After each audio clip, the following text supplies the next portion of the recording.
Indeed, a shocking statement from North Korea about Ukraine, which the West simply must finally respond to. North Korea promises Putin further unconditional support for his war against Ukraine. North Korean leader Kim Jong-un is sending soldiers to Ukraine and declaring full mobilization to support this effort. Meanwhile, Russian Foreign Minister Sergei Lavrov expressed full support for the Democratic People's Republic of Korea's nuclear developments and promised Russia's assistance in this area. And that's not all. North Korea is already openly scaling up the production of ammunition and military equipment to send to the Russian army for the war against Ukraine. And all these statements were made during the meeting between Russian Foreign Minister Lavrov and North Korean dictator Kim Jong-un in Pyongyang. Now let's discuss this topic further. I'm Alexei Pechi. In this episode, we will discuss Lavrov's visit to North Korea and the statements made there about Russia's war against Ukraine. But before we begin, I ask you to subscribe to this channel, like the video, leave any comment, and be sure to subscribe to my Telegram channel, Pechi News. The link is in the description of this video.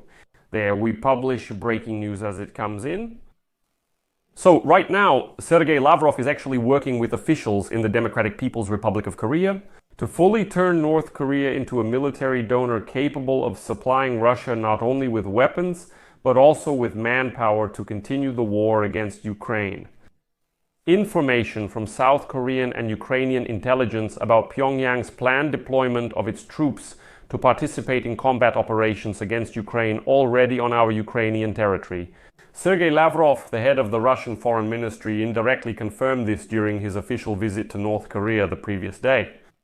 After meeting with the head of North Korea's foreign ministry, Cho Son-hui, journalists asked Lavrov about the possibility of involving North Korean soldiers in the fighting in Ukraine.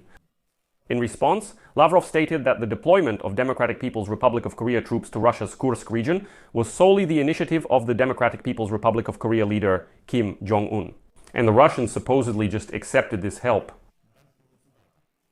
We had no reason to refuse such a sincere display of solidarity. We proceed from the fact that the Democratic People's Republic of Korea itself determines the forms in which it implements our strategic partnership agreement. This refers to the agreement signed in the summer of 2024 by Kim Jong-un and dictator Vladimir Putin during the latter's visit to Pyongyang. The agreement provides for military assistance in the event of an attack on either side. But now Lavrov has effectively acknowledged the problems of the Russian army itself and stated that now North Korean soldiers are needed for the war already on the territory of Ukraine. Lavrov also stated that Pyongyang during the negotiations confirmed its unequivocal support for all the goals of Russia's bloody war against Ukraine and the actions of the Kremlin as well as the Russian army.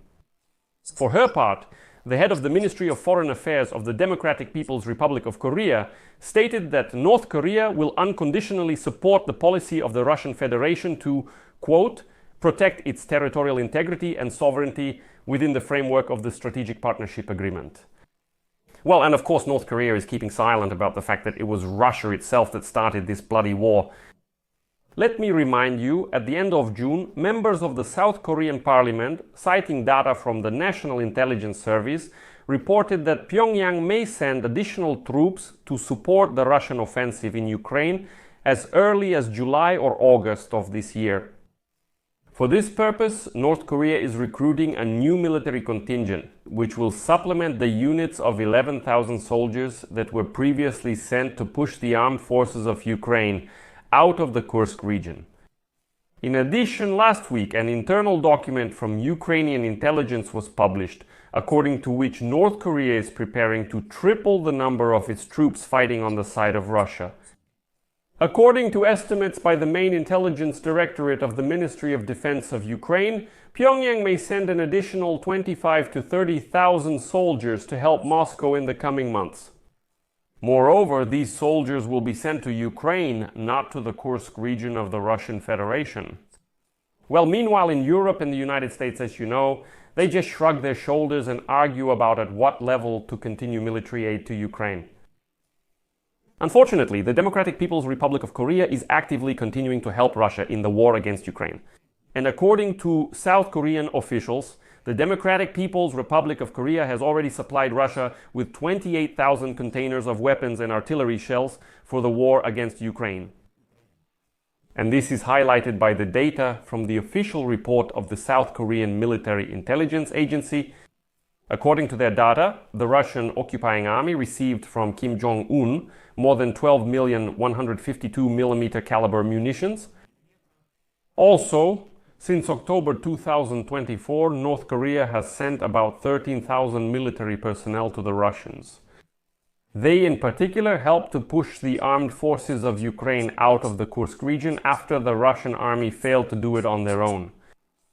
And here it's time for the West to finally wake up, because this is not just about Ukraine.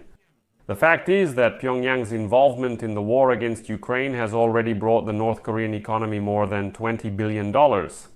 This is an estimate from April by the South Korean Analytical Center, Korea Institute for Defense Analyses. According to their data, the main part of the income comes specifically from selling ammunition to the Russians. On average, North Korea supplies the Russian troops with half of the necessary shells. But in some units of the Russian army, the dependence on North Korean shells is 100%. And, Kim Jong-un is only happy to increase the production of ammunition for the Russians since he makes good money from it. Well, and the West isn't doing anything to North Korea for this, so why not keep making money off this bloody war? Besides that, Pyongyang made $630 million from technology transfers and $280 million from its soldiers. Russia also received long-range artillery, multiple rocket launch systems, mortars and ballistic missiles from North Korea. According to Ukrainian intelligence, North Korea has transferred at least 120 Koksan self-propelled guns, 120 multiple rocket launch systems, and 148 KN-23, KN-24, KM-23, and KM-24 ballistic missiles to Russia. Well, recently, North Korean cluster munitions for multiple launch rocket system and Grad launchers were also spotted at the front. In addition, in June, it became known that the Democratic People's Republic of Korea began building the largest military factory in its history, and it will be used to supply weapons to Russia. The facility is being built in the Chikon area, which is near an already operating defense enterprise. And in June, Kim Jong-un held artillery exercises and meetings of the Central Military Commission, where, quote, certain issues were discussed. Major construction projects of political and military significance and new programs in the field of defense, science and industry. Well, and also last month, Kim Jong-un stated that ammunition production volumes in North Korea had quadrupled. Amid this, Russia also threatens the West. Today, Sergei Lavrov, who, let me remind you, is currently in North Korea, stated that Russia fully supports North Korea's position on developing its nuclear program and treats it with understanding, supposedly taking into account the actions of Western countries around North Korea. Well, what happens next? Lavrov essentially accused the United States, South Korea, and Japan of what he called building up military capabilities around North Korea. He said North Korea is simply defending itself. So now the Russians are also going to teach Kim Jong-un how to push back against the West? Well, let me remind you, when Putin attacked Ukraine first in 2014 and then on a full scale in 2022, he also claimed he was merely acting in self-defense. He was forced to attack Ukraine because supposedly NATO was somehow threatening Russia. Next, I will quote Lavrov. The technologies used by North Korea are the result of the work of its own scientists. I'll stop here, as they say that's suspicious and the hat is on fire.